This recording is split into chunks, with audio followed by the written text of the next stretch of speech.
అందరికీ నమస్కారం అండి. ఈ రోజు నాడున రాజమండ్రి నగర శాసనసభ్యులు శ్రీ ఆదిరెడ్డి శ్రీనివాస్ గారి ఆదేశాల మేరకు, ఆయన ఇచ్చిన అవకాశం మేరకు ఈ రోజున హితకారిణి సమాజ్ చైర్మన్ కింద నేను, అలానే నా కింద 10 మంది కూటమి నాయకులు ఐక్యతతో ట్రస్ట్ బోర్డు ఏర్పడడం జరిగింది. గతంలో 2019 నుంచి 2021 వరకు నేనే చేస్తున్నాను. అప్పుడు ఎన్నో సేవా కార్యక్రమాలు, అభివృద్ధి కార్యక్రమాలు చేస్తున్నాము. కానీ 4 కోట్ల CGF ఫండింగ్ పేపర్ మిల్ నుంచి కానీ, ONGC నుంచి కానీ తీసుకురావటం, రకరకాల నూతన భవనాలు, కంప్యూటర్ ల్యాబ్స్ కానీ, సైన్స్ ల్యాబ్స్ కానీ నిర్మించడం జరిగింది.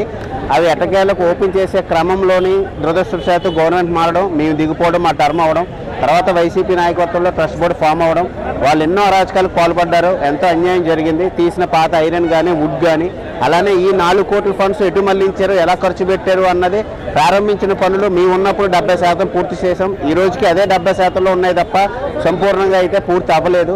ఖచ్చితంగా మేము ఎప్పుడైతే 4 సంవత్సరాల క్రితం పూనుకొని శంకుస్థాపన చేస్తున్నామో వాటన్నిటికీ కూడా కూటమి నాయకులతో, చంద్రబాబు నాయుడు గారితో, పవన్ కళ్యాణ్ గారితో, అదే ఎండోమెంట్ డిపార్ట్మెంట్ వారితో, స్థానిక ఎమ్మెల్యే గారి సహకారంతో నిధులు తీసుకొచ్చి, మేము అప్పుడు అపోజిషన్లో ఉన్నప్పుడు 4 కోట్లు తీసుకొచ్చాం. ఈసారి ఖచ్చితంగా అంతకన్నా ఎక్కువే తీసుకొచ్చి పంతులు గారు ఆస్తులకు కానీ, ఆయన ఆశయాలకు కానీ ఎక్కడైతే తూట్లు పడ్డాయో అక్కడే తిరిగి ఆయనకి గౌరవం పెరిగేలాగా, మరింత పూర్వ వైభవాన్ని తీసుకొచ్చేలాగా మా కమిటీ అంతా మేము కట్టుబడి ఉన్నాము.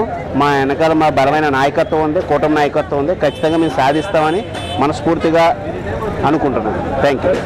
ఖచ్చితంగా అండి, ఈవో గారితో స్టడీ చేయడం జరిగింది. అవన్నీ కూడా తీయమన్నాము.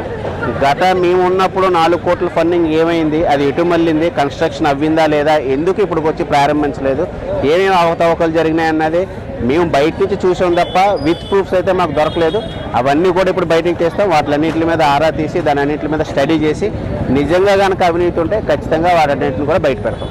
ఉదయిస్తున్న సూర్యునితో ప్రభవిస్తున్న వార్తా ప్రపంచం ఈస్ట్ న్యూస్.